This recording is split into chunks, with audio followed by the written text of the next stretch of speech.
అండి, నేను మీ pravallika. Welcome to PK's family.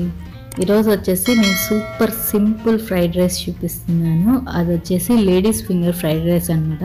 నేను ఆల్రెడీ మన ఛానల్లో లేడీస్ ఫింగర్ ఫ్రై ఎలా చేయాలో చూపించాను. దానికి కంటిన్యూషన్ ఇది అనమాట. దాని లింక్స్ వచ్చేసి నేను డిస్క్రిప్షన్లో ఎండ్ కార్డ్లో ఇస్తాను, ఒకసారి చెక్ చేయండి. ఫస్ట్ అయితే మనం ఫ్రైడ్ రైస్ చేద్దాం. ఫస్ట్ వచ్చేసి ఒక ప్యాన్లోకి 2 నుంచి 3 టేబుల్ స్పూన్స్ ఆయిల్ తీసుకోండి. అండ్ నెక్స్ట్ వచ్చేసి సన్నగా చాప్ చేసుకున్న క్యారెట్ వేసేసుకోండి, ఒక 1 కప్పు.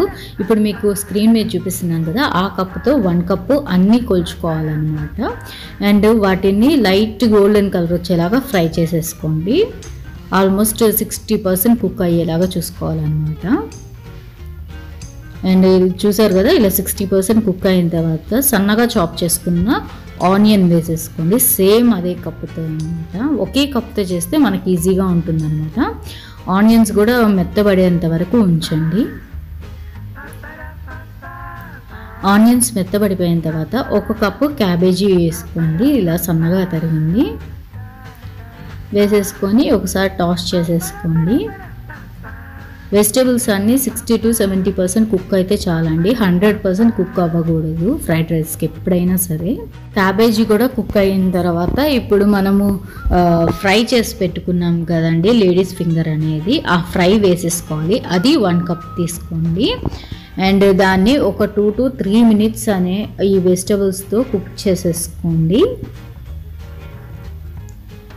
ఇలా 2 to 3 minutes కుక్ అయిన తర్వాత ఇప్పుడు సాసెస్ వేసుకోవాలన్నమాట. ఇప్పుడు వచ్చేసి ఫస్ట్ 1 టేబుల్ స్పూన్ వచ్చేసేసి గ్రీన్ చిల్లీ సాస్ అనమాట. టేబుల్ స్పూన్స్ అండి, నాట్ టీ స్పూన్స్ అనమాట. 1 టేబుల్ స్పూన్ వచ్చేసి red chilli sauce and 1 table spoon వచ్చేసి డార్క్ సోయా సాస్ అనమాట. అండ్ 1 టేబుల్ స్పూన్ వచ్చేసేసి వెనిగర్ అన్నమాట. వెనిగర్ లాస్ట్లో అయినా వేసుకోవచ్చు, ఈ సాసెస్తో పాటైనా వేసుకోవచ్చు.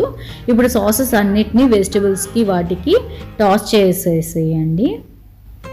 అండ్ ఇప్పుడు పౌడర్స్ అనమాట. ఒక 1/2 స్పూన్ వచ్చేసి ఆమ్చూర్ పౌడరు అండ్ ఒక 1/2 స్పూన్ వచ్చేసి వైట్ పెప్పర్ పౌడర్ అనమాట. అండ్ 1/2 స్పూన్ వచ్చేసి బ్లాక్ పెప్పర్ పౌడర్. అవన్నీ వేసేసి ఒకసారి టాస్ చేసేసుకోండి.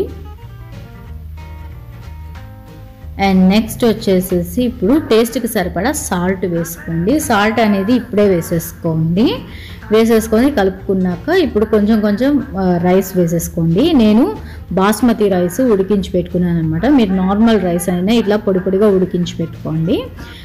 ఇది రైస్ వేసేసిన తర్వాత అసలు నలకకుండా మెతుకు అనేది ఇట్లా నిదానంగా టాస్ చేసుకోవాలి రైస్ని. ఇట్లా చూసారు కదా, ఇలా పొడిగా చేసుకోవాలన్నమాట. ఇట్లా ఉంటేనే ఫ్రైడ్ రైస్ బాగుంటుంది అనమాట. టేస్ట్ చూసేసి దింపేసేసుకోండి. ఎప్పుడు అన్నం అనేది ముద్ద అవ్వకూడదు ఫ్రైడ్ రైస్కి, అది కూడా గుర్తుపెట్టుకోండి. సో ఇట్లా స్పెషల్గా ఏదన్నా చేసి చూడండి, వెరైటీగా. చాలా అంటే చాలా బాగుంది ఈ ఫ్రైడ్ రైస్ అయితే. తప్పకుండా ట్రై చేసి మీకు ఎలా కుదిరింది అనేది నాతో కామెంట్ సెక్షన్లో షేర్ చేసుకోవడం మర్చిపోవద్దు. అండ్ నెక్స్ట్ వీడియోతో మిమ్మల్ని కలుస్తాను. Bye bye.